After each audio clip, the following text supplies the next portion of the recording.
ಯಾವುದೇ ಒಂದು ಅಧಿಕಾರಕ್ಕೋಸ್ಕರ ಅಥವಾ ಯಾವುದೇ ಒಂದು ನಮ್ಮ ಮನಸ್ಸಿನ ಅಭಿಲಾಷೆಯನ್ನು ಈಡೇರಿಸ್ಕೋಸ್ಕರ MLA MP ಗಳು ಕಾಲಭೈರವನ ಕೃಪೆಯನ್ನು ಪಡಿತಾರೆ, ಮಹಾಕಾಲನನ್ನ ಉಪಾಸನೆ ಮಾಡ್ತಾರೆ, ಅವರಿಗೆ ದಕ್ಕತ್ತೆ ಅನ್ನೋದು. ನನಗೆ ಇಲ್ಲಿ ಏನು ನೆನಪಾಗ್ತಿದೆ ಅಂದರೆ ಸಿಂಪಲ್ ಆಗಿ ಹೇಳೋದಾದ್ರೆ ನಮ್ಮ ಕರ್ಮಗಳನ್ನು ಕಳ್ಕೊಳ್ಳಿಕ್ಕೆ, ಕರ್ಮ ಇಸ್ ನಥಿಂಗ್ ಬಟ್ ನಾವು ಪೂರ್ವ ಜನ್ಮದಲ್ಲಿ ಮಾಡಿದಂಥ ಯಾವುದೋ ಕೆಟ್ಟ ಪಾಪಗಳಿರ್ಬೋದು, ಒಳ್ಳೆ ಕರ್ಮಗಳು ಇರಬಹುದು.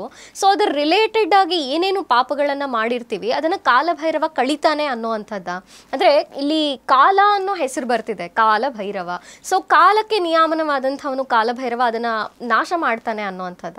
ನಾಶ ಮಾಡೋದ್ರ ಜೊತೆಗೆ ಅವೇರ್ನೆಸ್ ಕೊಡ್ತಾನೆ. ಇವಾಗ ಕೆಲವೊಂದು ಕರ್ಮಗಳು ನಾವು ಮಾಡಿಬಿಟ್ಟಿರ್ತೀವಿ ಗೊತ್ತೋ ಗೊತ್ತಿಲ್ದಿರ, ನಮ್ಗೆ ಅರಿವಾಗ್ದಿರ ಅದು ಕಳೆದ್ರೆ ನಮಗೂ ಅರ್ಥ ಇರಲ್ಲ.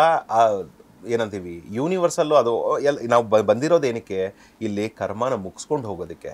ಬಟ್ ಅವೇರ್ನೆಸ್ ಬೇಕಲ್ಲ, ಆ ಕಾನ್ಷಿಯಸ್ನೆಸ್ ಬೇಕಲ್ವಾ, ಅದು ಆ ಬೆಳಕು ಕೊಡೋದೇ ಕಾಲಭೈರವ. ಕೊಟ್ಟು ನಮಗೆ ಒಂದು ಏನು ಹೇಳ್ತೀವಿ ವಿದ್ಯೆ ಕೊಟ್ಟು ಅವನು ಸಂಹಾರ ಮಾಡ್ತಾನೆ ನಮ್ಮ ಕರ್ಮಗಳನ್ನ.